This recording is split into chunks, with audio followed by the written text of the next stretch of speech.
to understand. It's ironic that the only person that's facing a trial right now, possibly to go to jail, is the person who exposed people who actually were supposed to be going to jail, supposed to be war criminals. It's sad, and it's a chilling story really for all of us. And I want to thank DC Action for Assange, and Wilcox here, Martha Allen, Joe Stollard, and Leo Flores for helping put this together and keeping people kind of in the remembrance of what's happening, because oftentimes we tend to have a very short attention span. Cycles move on and we forget about things that we should not be forgetting about, such as this. Josh Rushing is here also. He's the one that actually reminded me. Thank you for Faultline, for all that you do. But it's important for us, I think, to continue to expose stories that are significant, like the stories that Faultline exposes, but also the incredibly huge story that Julian Assange was able to shed light on. That most of us, I think a lot of us knew sort of what was happening, but to see it in black and white, in broad daylight, so to speak, was really something, I think, significant and important. And if this extradition goes through, and if there is an indictment and all of this, and a person ends up spending a lot of time in jail or worse, this sends certainly a chilling message for anyone who's going to come out and whistleblow and speak truth to power. And it's sad, really. As an Iraqi Iraqi-born American, I find all of this quite ironic. So thank you all for being here. Thank you, Gabriel. Thank you, John. And I look forward to the conversation. So who's going to take it over? Yeah.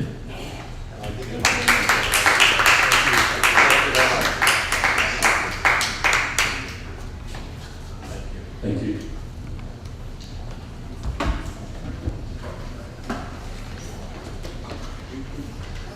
We've got Ryan Green here as well, Bureau Chief for Intercept. Yeah, thanks so much for asking me to do this. I really appreciate it. Thank you everybody for coming out here this evening. For those who are new to this, John, could you brief people on where the case currently stands? Do you want me to read that? Yes. Yeah. Sure. So, at the moment, Julian's in maximum security prison just outside of London, Belmarsh prison. He's been there now just over 3 years. It'll be his 4th birthday there, coming up in July. His extradition is now sitting with the UK Home Secretary, Priti Patel. Julian actually won at the magistrate's level. Julian actually won his case, and the extradition was rejected by the magistrate, who found that if he was to be extradited, that it would essentially be a death sentence for him due to the prison conditions that he would be kept in here. So like SAM, special administrative measures, or there is a new, I think there's many of them, but there's another one called Communications Management Unit, which they are holding Daniel Hale in at the moment. The US DOJ then appealed that to the High Court and gave some assurances saying that Julian wouldn't be kept in these prisons, but these assurances all have caveats in them that said at any time we can decide to move Julian into these, SAMS or Florence, Colorado, so the next prison there. Julian then applied, and so then the High Court ruled that his extradition would go ahead, and then Julian applied to the Supreme Court, and that application to the Supreme Court was rejected. So now his extradition has gone back to the Magistrates Court and now sits with the UK Home Secretary. Interestingly though, it is the only time in the past years that there has been no UK court proceedings. So at the moment there's a sort of unique opportunity in that the case has become it's entirely political, so it's open to a political intervention in that sense.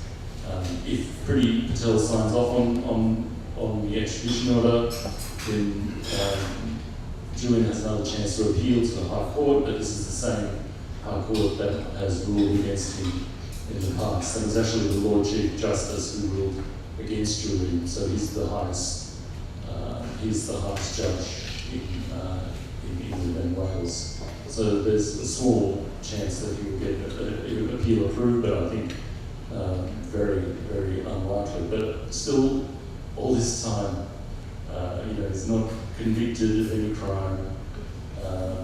He's been in a maximum security prison while this whole legal snakes and ladders continues on. So basically, that means that the purpose is served. He's being made an example of, and it goes to show that if you expose these sorts of things, if you publish the truth about war crimes or corruption, then you can have all your rights stripped from him.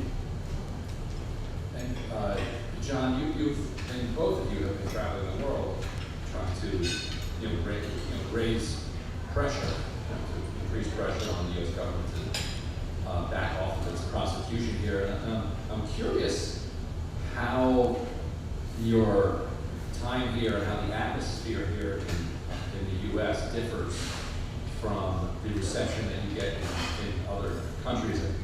I know the Australian government, the new Australian government is much more sympathetic to Julian's case than the previous one. Can you talk a little bit about that and what you've been able to gather from the differing approaches around the world to this case? Thank you, John. Amongst us, forgive me for characterizing us as ordinary people, amongst ordinary people, the sensibility worldwide, we have yet to go to China, but I'll include Japan, is almost exactly the same for Julian. And the circumstances are remembered dimly, but remembered as a show trial and as a disgraceful exhibition in three ways. The first one is here, lest we forget.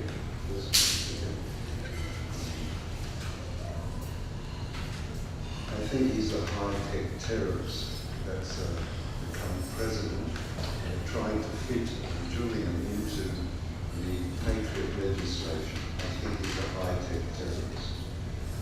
That's, U.S. Senator Mitch McConnell, Senator Clark. President Obama.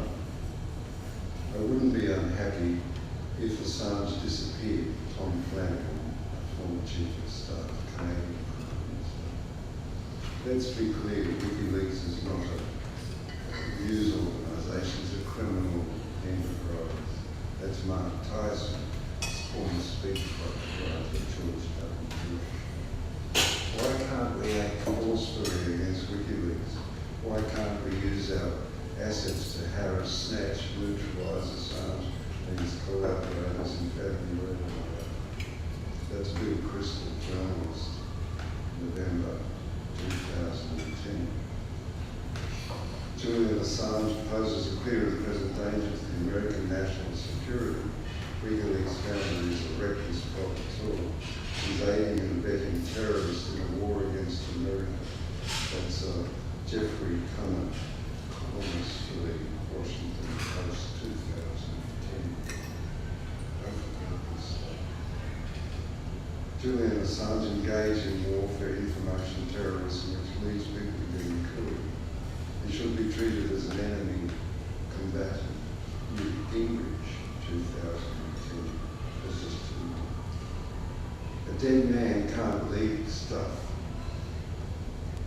Robert Bechtel, journalist and former campaign manager for presidential candidate Walter Mondale, 6th of December 2010. Asked whether Assange was a high-tech terrorist or a whistleblower akin to those who released the Pentagon Papers. I wouldn't argue that it's closer to I would argue that it's closer to being a high-tech terrorist. This guy has done things to put in jeopardy the rights and occupations of our mother. It's Joe Biden, President under Barack Obama. So this is a technique that's really commonly used, is to put the negative first, and then you put the accusation first. Is very hard to get over that. So that's one element to answering. The next element is that we were introduced by an Iraqi. The Iraqi war logs of 400,000 war logs. In it, it's the interior reading of an illegal war. Every aspect of it. Tens of thousands of deaths. One particular event in those war logs and in the cables, 250,000 cables. I illuminate this only to understand the benefit. We talk about, of course, the tragedy of Julian being now in his 14th year of arbitrary detention, that tragedy. But I deliver just for a second some thought to the benefits. There are three. Chagos Islanders were completely removed from the Chagos Islanders in their entirety, all of them. And one of the islands was given over to the United States for an air base called Diego Garcia. Using the cables, the lawyers for the Chagos Islanders were able to bring a case against the United Kingdom in the International Court of Justice and prevailed. One. The second is one of the cables describes an event in 2008 just outside Baghdad where a group of American soldiers broke into a house and murdered all the occupants. There were none of them, and babies and boys and girls, mothers, fathers, grandfathers. Contemplating that they get into trouble for this heinous crime, they called it an airstrike and obliterated all record of that little family from the earth forevermore. This cable was read by the parliamentarians and the bureaucrats and the people of Iraq. And somehow, just quickly revert to the 400,000 in the Iraq war logs. They describe the destruction of 26 of the 28 water purification plants,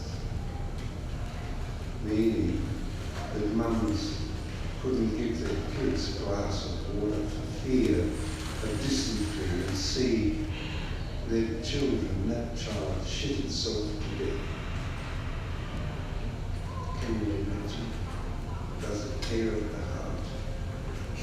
Equally, those war logs describe the use of DU, depleted uranium, which when it strikes explodes into the finest of fines, which is grown on the desert winds and lands in the food chain, producing in mothers' tummies monsters, all with two heads and arms. That destroyed nation somehow gathered the courage to refuse to sign the Status of Forces agreements. As a consequence, the United States and its allies and Washington, better to say Washington, had to remove its troops. And so began a long process, a very long process of peace. So there's a couple of examples of the importance of the knowledge is brought to us, so that we don't always contemplate the tragedy of Julian. We understand the gifts that Julian and Chelsea Manning brought us and cherish them for that.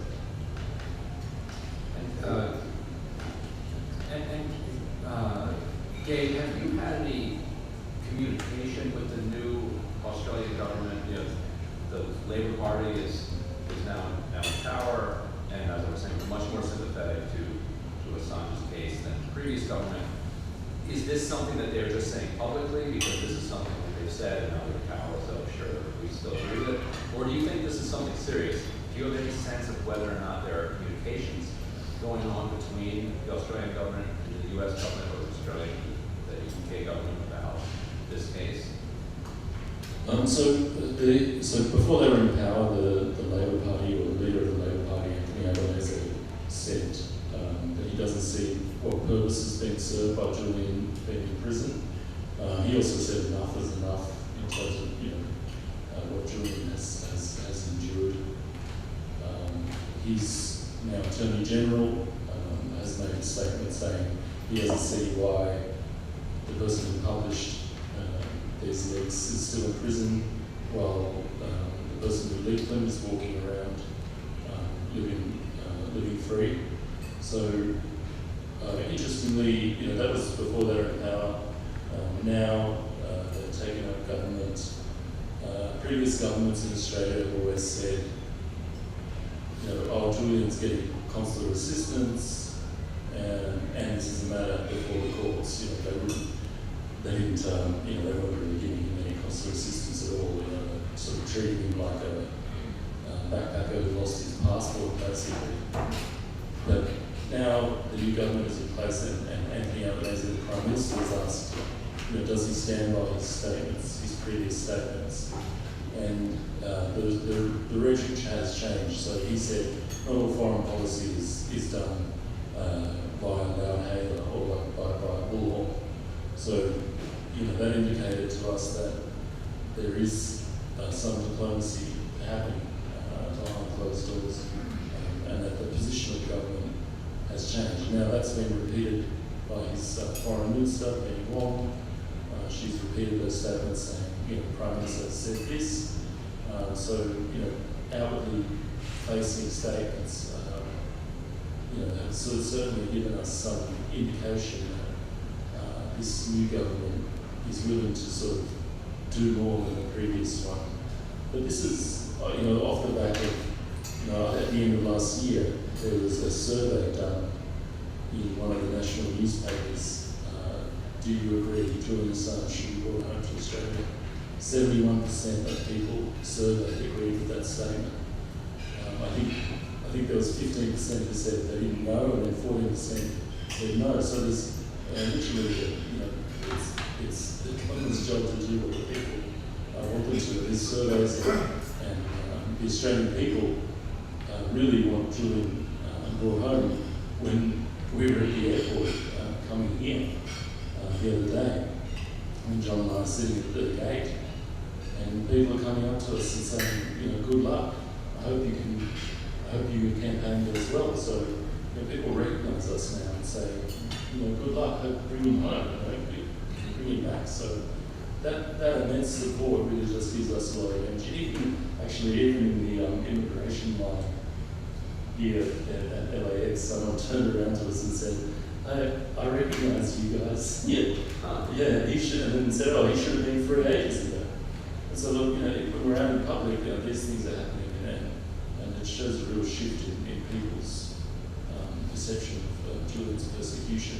As it goes on and on, it becomes more obvious that it's just not in people's principles. And either of you can take this, but have you gotten any sense from American officials? Because this is your third trip here, fourth trip here. So, you were building kind of public awareness around the case the first couple of times because there just wasn't enough pressure on the Biden administration yet. Have you moved to a phase where you're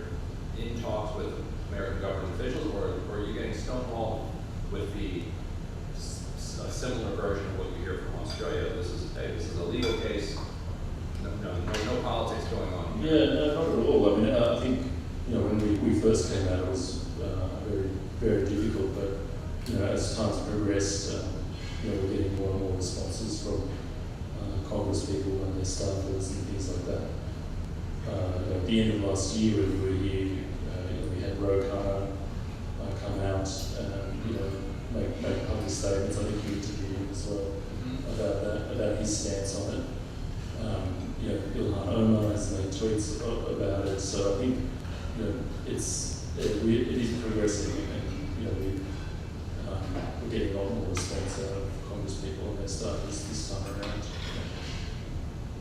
And also for either one of you, and Gabe, you and I were talking about this just before this. There's a bubbling question that people following this case have started to have. I think some of it comes from fatalism almost, but people have been asking, well, Belmarsh prison is so draconian, and this extradition hanging over his head must be so psychologically brutalizing that maybe it's better that it moved to the next phase and gets extradited and fights in courts here in the United States. But so can you respond to that kind of sentiment that some people have started sharing? Or John, if you'd like to do that. I'll tell you, another day. So that was put to us by the prosecutor, I think his name, Krasberg, that Julian could serve a sentence if one was given in Australia. Now to get to that, there's been 14 years or another 2 years of appeals to the English High Court, which rejected. So that 16 years. It would take 2 years in the European Court of Human Rights, so it's 18 years. And in the espionage courts here, it will be 2 years, so that's 20 years. The average time to go from the espionage court to the Supreme Court of the United States is 10 years, 28 years. And then you get the privilege of serving a sentence in Australia. That offer is in a treaty obligation. It's all there already.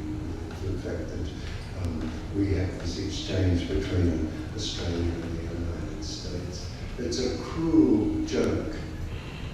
It's sadistic to make such an offer when the prisoner, innocent, sits in the jail to contemplate this. And they say this in court. It's sadistic disgrace. I'll give you a little bit of example from that show trial, which brought, the Swedish prosecuting authority brought disgrace upon the administration of law in Sweden. Now we used to think of Sweden as a model market economy. Now we think of them as a place that sells junk furniture. And it's got lousy laws. The United Kingdom, in the Magna Carta, the first great gift of the modern era, the Magna Carta, put a shield between the people and the sovereign, or the people and the state, a shield of laws. The state obeys laws in relation to us, and we obey laws in relation to each other in the state. A magnificent thing. Well, in the trial of Julian Assange, there was computer intrusion, allegation that Julian contemplated accessing a computer in Iceland. This accusation was brought by a man, Thor Darson, after 9 FBI agents in Iceland had promised him immunity from any prosecution. fraud arson, a convicted paedophile, a convicted fraudster. They took this, eventually, the derogation permission was removed by the Icelandic Minister of Justice and the FBI. 9 of them were ordered to leave. However, the accusation was brought into. Okay, 1. The accusation that Julian would break a law in Iceland brought in an extradition case by the United States in England to an Australian citizen and acceded to by the United Kingdom's court. Shake your head. Where is the crime? And yet, Judge Barazza agreed to that. Another one, a quickie. In the treaty obligations between the United States and the United Kingdom, pursuit of a person for political purposes is not allowed. Well, espionage. Another little bit. Julian is an Australian citizen who working and living in Europe, England and France and Germany and Sweden for a little bit. An espionage case. Julian's not an American. An espionage case bringing disgrace to the Department of Justice and endangering fundamentally endangering the First Amendment. Further disgrace. And the First Amendment is enshrined. It's not just in the Constitution. It's enshrined within the Constitution. It is gold. It is like the Magna Carta. Gold. You can't cast away such magnificent civil gifts and expect your society to continue in an orderly manner. Anyway, thank you. Can you talk to that real quickly about the choice of coming to the place that has plotted to assassinate? Yes, I think that's the, firstly, I guess, the magistrate ruled that, Julian would not survive in prison here. And that was based on expert evidence, and that evidence was also accepted by the High Court in the UK. So that is the first reason why she shouldn't be coming. We have to fight this extradition with everything we have. Secondly, there was September last year. Right, because this is not a legalistic game that he's playing with, right? I mean, you're serious. Yes, we fight with everything we have because for us, it's life and death. That's what the experts say. Also, September last year there was a Yahoo News investigation. Some reporters from the city, Michael Dorfman, did 6,000 words. They're actually nominated for a journalism prize for this work, where they spoke to 30 former and current people in the intelligence community, and they revealed that within the CIA there were plots to kidnap Julian from the Ecuadorian embassy, and also a plot to they'd drawn up plans to assassinate or murder Julian while he was in the embassy. So this is the country that where, will Julian get a fair hearing here? Will he be safe here when there's these institutions, these intelligence institutions that have made plans to kill him? John also read out those that list earlier. People, I think, Secretary of State Clinton made a joke, can't we just drone this guy?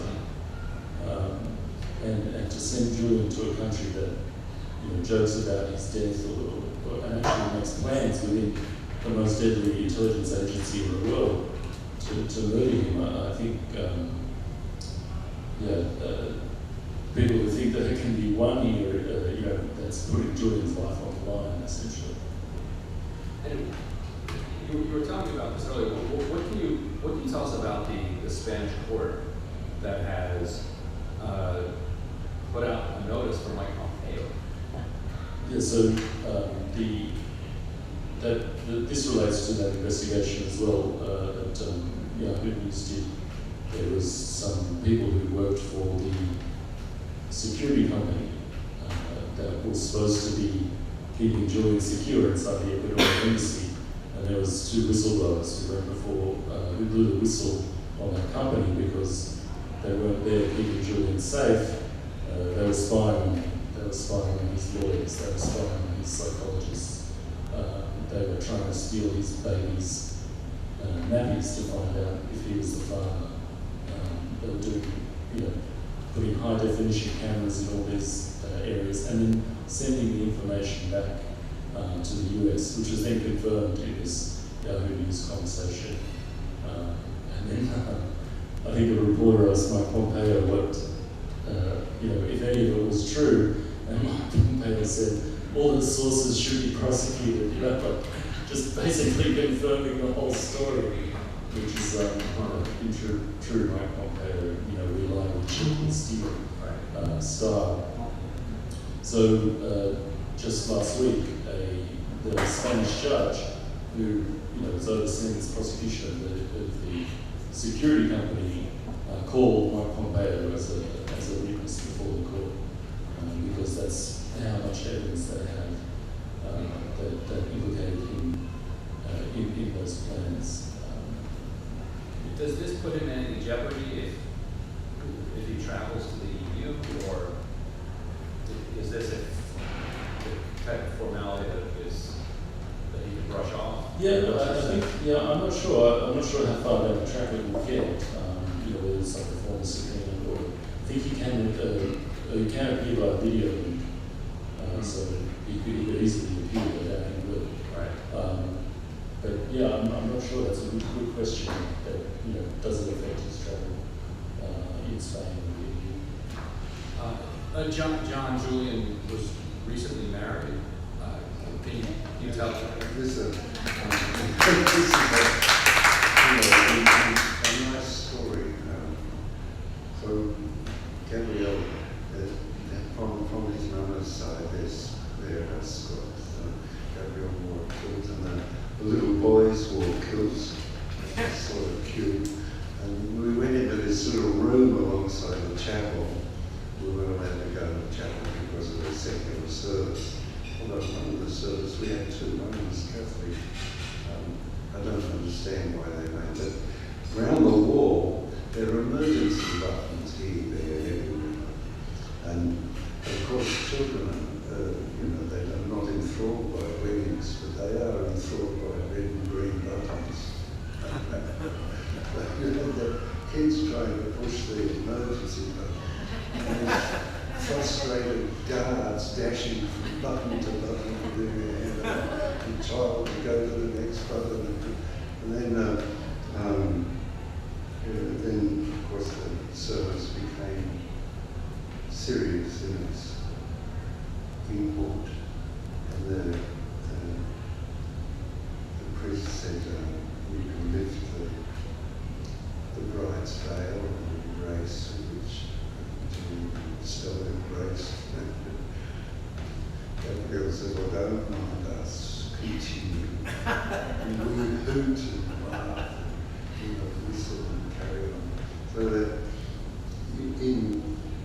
when you see love, when actually you feel and see love, when you feel and see love transcending circumstance to flourish and to produce 2 lovely children, it's very moving. It gives you renewed faith, I think. I want to leave a moment for a question or two if anybody has one, but, oh, go. Yeah, I'm just curious. I'm a lawyer and Wilcox, and I was wondering about the European Court of Human Rights. I know John Kiriakou mentioned that was a possibility, and I just wonder if that court has the power to overrule any of the national courts within its membership. So I think that's interesting. And then there was another legal issue that came up that since his lawyers were surveilled, that would be a legal hook for dismissing the cases. And I think that's pretty far-fetched myself, but I wondered about the European Court. Thank you. Yesterday, I think there was a case, the Rwanda case, where the United Kingdom had made an arrangement with Rwanda to ship refugees to Rwanda in order that they be processed. In Australia it's known as offshore processing.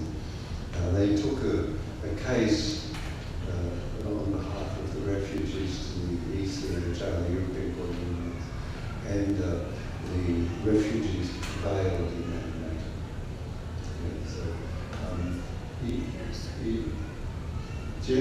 There are some two examples, I can't quite bring the full detail to mind, where the ECHR has made rulings and those rulings have been ignored. One of them is the case of the Spanish man in the United States Department of Justice that was completely ignored, and the Spaniard fought for 7 years a number of cases to have the United States obey the assurances that were given the ECHR.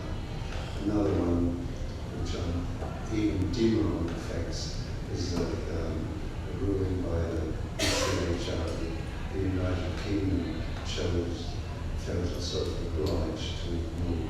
However, it did. It seems as though the Rwandan case, the refugees have prevailed. And it is, do you have any thoughts on that, the viability of that? I think, it's hard, as John said, it's hard to say. I mean, you can see that Britain is trying to pull away from the European Court of Human Rights, and that they're trying to introduce this, talk of them introducing their own Bill of Rights and things like that. So I think that's, but it's hard to say, right? There's a strong sovereign movement in the United Kingdom, represented by the current Prime Minister, who will lose his post, I think, in the next 6 weeks. One of the contenders, strong contenders, is said to be Jeremy Hunt, who's a strong Remainer. However, to answer the loyalty question, the ECHR, the United Kingdom has decided, or is looking at legislation which they call civil rights, or human rights legislation, which is founded on community values. In other words, the government says how we feel. Rather than a particular belief. Any other questions? Yeah, I had one question regarding the Biden administration's stance. So when Joe Biden was previously the vice president, the Obama administration had decided not to pursue the charges against Assange because they felt if they were pursuing the charges against him, there's no way that they should not be pursuing it against, say, the New York Times, for example. So have you guys, in your conversation with the DOJ, brought this up with them that the previous administration that Joe Biden was a part of had decided not to pursue these charges against Julian, and have you got any response from the DOJ on that? No, we haven't. I mean, obviously we communicate that all the time. I mean, it's when President Biden took office, we had a lot of hope that they would revert to that position, and they made some good noises on press freedom as well. I think in America, I met with the New York Times and some journalists who had their emails subpoenaed. That was under Garland, that was was stopped, but they didn't quite go as far to revert to the position under Obama. Unfortunately, also Obama commuted Chelsea making sentence, so that's another sort of great thing that he did. But no, we haven't presented that to the DOJ to say that. But I'm sure they're aware. I'm sure they're aware of the old positions. But we did, when the administration changed, we did have some hope that it would be reverted to, but that's still dissipated quite quickly. Follow up or anybody else? 2 questions. Sure. Question 1. So I just read about some 300 doctors sent a letter to Whitehall encouraging the UK to reject the extradition. What an interesting development in the last 48 hours. What's the origin of that letter, and what expectation is there that the UK will take this important letter at that humanitarian level, seriously? Question 2, this is pretty basic. What can we do, right, to help right now to engage around our networks? It seems like a fairly urgent and imminent opportunity to be involved. What can we do?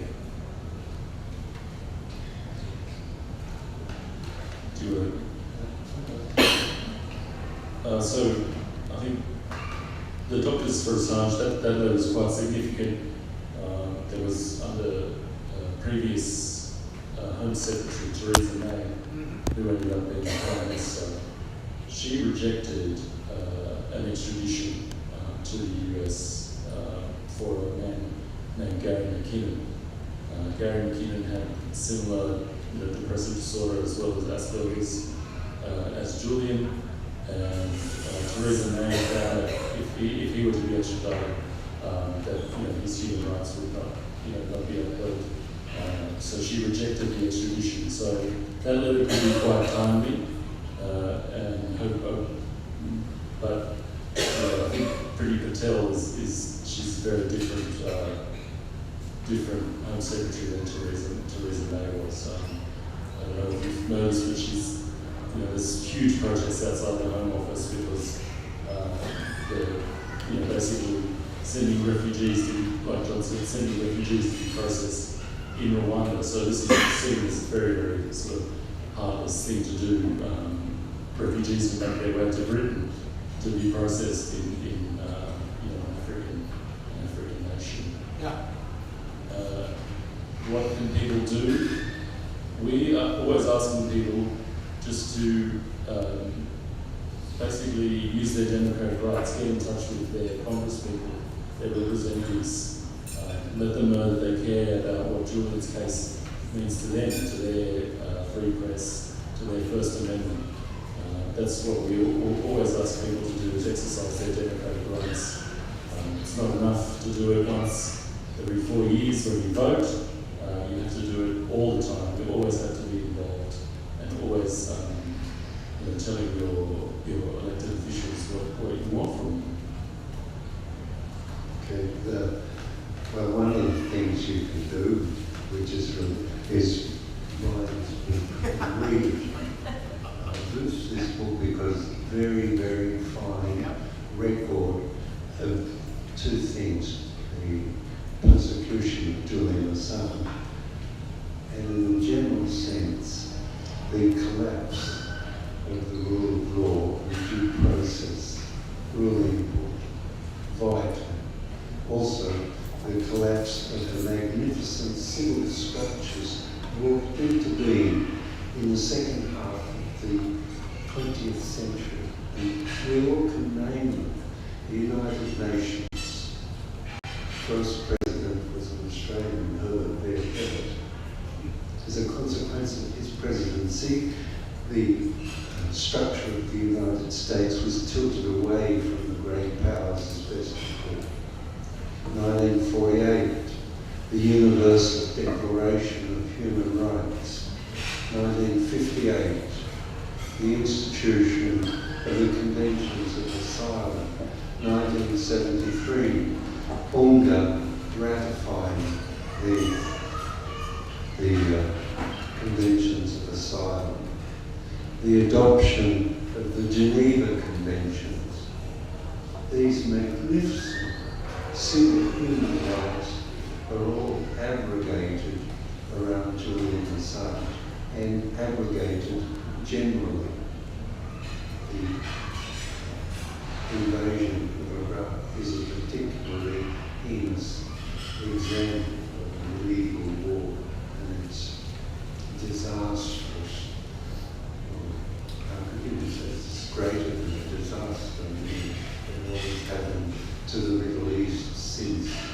I imagine, the Brown University says that there are 36 million people we call refugees looking for homes in the Middle East after the destruction of their communities. Gideon Collier is a man whose expertise on excess deaths estimates in the last 20 years excess deaths in the Middle East between 6 and 7 million people. But he does both sides of the ledger. So the money, logistics, munitions, and organisational energy that the United States and its allies put into the destruction of 7.5 countries over the last 20 years has had its effect here. And I read that male longevity in the black community has declined by nearly 2 years, and in the white community by 1.78. Both sides of the ledger. Best to remember that those magnificent civil artifacts exist upon our will and our determination. And so that is outlined here by Nils Melzer, who now is an executive officer of the International Red Cross and an author of this book, The United Nations Rapporteur on Torture. Well worth a look. Thank you. Thank you, and Gabriel and John. Thank you both for being here again. I can only wish you the best of luck in your endeavor here. Thanks.